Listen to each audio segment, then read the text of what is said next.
Alright, welcome back to Fire Force Anime Review, episode number 73.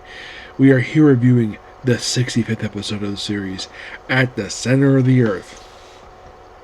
Or, Center of the World, that's basically how Crunchyroll puts the title of this one. But it's the same thing.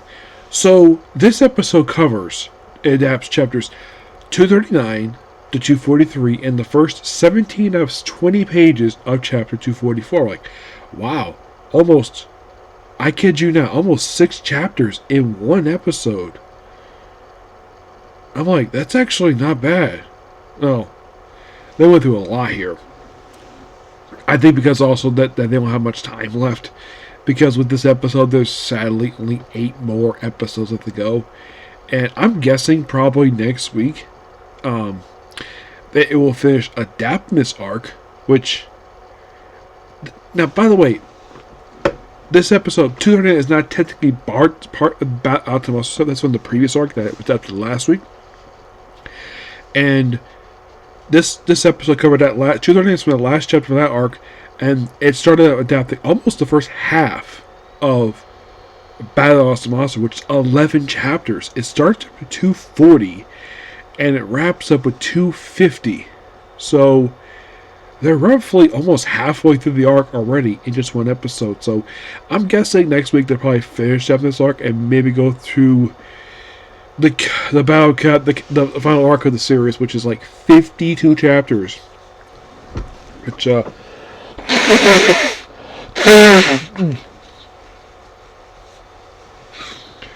I am still wondering how the heck are they going to adapt 52 chapters in this short space of time, because after next episode, which, by the way, next week's episode will be episode, I think it's 5, I think it is.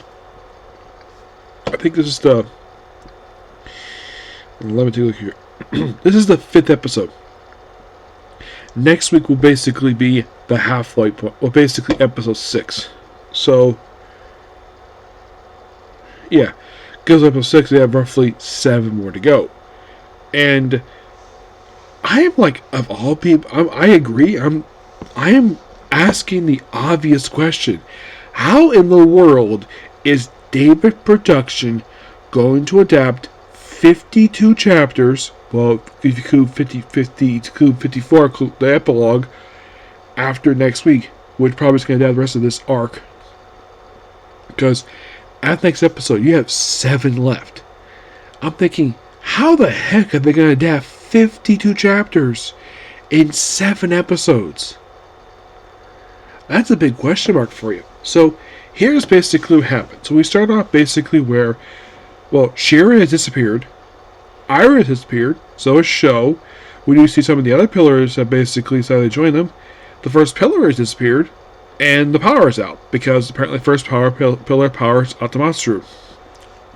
So, Arrow joins up with Company 8, which, of course, basically, I think it's the Lucky Girl, the one who basically, the recurring joke for a while that they stopped doing that, where every time that she falls over, that basically some of her clothes fall off. I think one episode, I think in season 1, I think it was, where she tripped over a train track and basically almost all of her clothes fell off. Seriously. And this is Jade Saxon. This is Jade Saxon's character, where basically, like, oh, you hurt Lieutenant Rocco's arm, you kill him, you kill his arms. Like, what? No, let's just basically join forces. And well, they joined up. They ride in the Matchbox, aka this basically giant van. Ogun decides to join them. The Hyde Industries people, where they basically knows, oh, their person they're supposed to protect, he disappeared. I think he's supposed to be the 6th pillar, if I'm not mistaken. Yeah, he's 6th pillar. And he has disappeared. So they had to go back, and of course, also the guy with the guy tells, oh yeah, we have to dock your pay because you didn't exactly do your job properly. He's like, oh, not that. Yeah, don't dock the pay. Even I agree with it. Docking the pay is terrible. So then, of course, you have Arthur like joins the castle, like Asamatsu. So Ogun joins them and passes by a bunch of Infernals. Yeah, a whole horde of them, because I think it's like Company 4 basically went out with the rest of them. So they jump straight to Asamatsu, and looking up, and of course they're joined by Lisa and Yo, that's the name of the kid, which glad to see that Liza Maxwell rejoined the series, which makes this probably like the only series I could think of that I'm reviewing right now where she's in. That's, well, as of currently, it's like one of two. The other being My Hero Academia, because I know she's not in Free Reign, and she's not in any other show I'm currently reviewing right now that's out right now per se. One Piece, her character probably is definitely already showed up, though they haven't released a dub episode yet for that one yet. But as for stuff currently airing right now, like, she's not in One Punch Man. She's not in Tojima Recovery, which is kind of interesting. She's not in that show because that's a really good show. I mean, Colin Glickenberg's in the show, but not her. Yeah. Back here once again, so they take out the guards, and then I think it's like Vulcan, his people, along with Arthur, go inside. I'm surprised Lick to go with them because he's a scientist. And of course, they go inside. And of course, Victor, basically, his ancestors built the damn thing, so they go inside. So, and then of course, the rest of the company, along with Arrow's job is to protect Atsumatsu.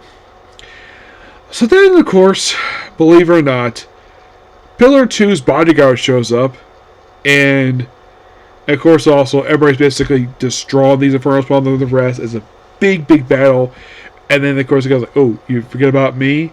And then Oak comes in and has a really good fight with him. Oh my gosh. She's like, wow, you're actually pretty good, kid. Some of those punches you basically threw actually did hurt.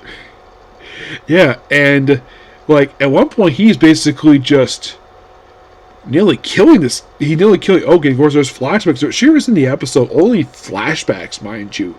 Which I'm glad they included these, because it'd be a shame basically not include the main character of the series in this episode. So, like, it's basically the flashback is how Oak and him friends with Arthur and Shira, which that was quite nice. They even had Bonner basketball of all things. Yes, basketball.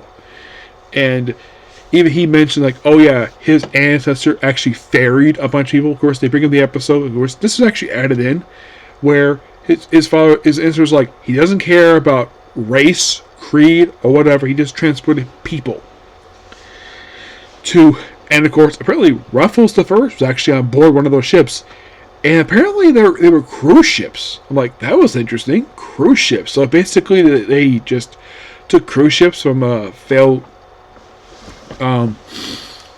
this whole thing of like, this whole cataclysm. And then the episode ends with the guy basically getting his side blown out by Lieutenant. Which, great way to end the episode. Like, huh, interesting, you actually hit on him. And that point when he got shot, that was on page 17 of chapter 244. That's where that image came from. Oh, it was a great episode. Yep. And as this episode, they have roughly almost 60 chapters left to be adapted. 60. And there's 8 episodes left. You're probably thinking, how the heck are they going to adapt that much in 8 episodes? Are you thinking 5? You're probably thinking, well, 5 times 8 does technically equal... Well, actually, no. I'm trying to think here. 5 is 10.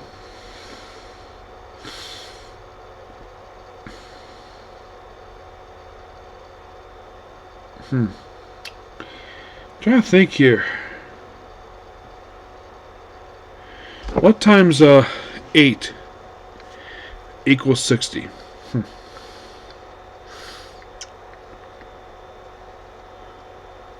So we're probably going to get about 8 chapters an episode just to finish it up. That's my guess anyways. What they're probably going to do. We'll find out next week comes that. Yep. But yeah, that's pretty much it for today's video. Please be sure to like, comment, subscribe, to notifications. I'm going to quickly go ahead and do my review for Metal Heroes and call it a night. Okay, thanks to you. Bye.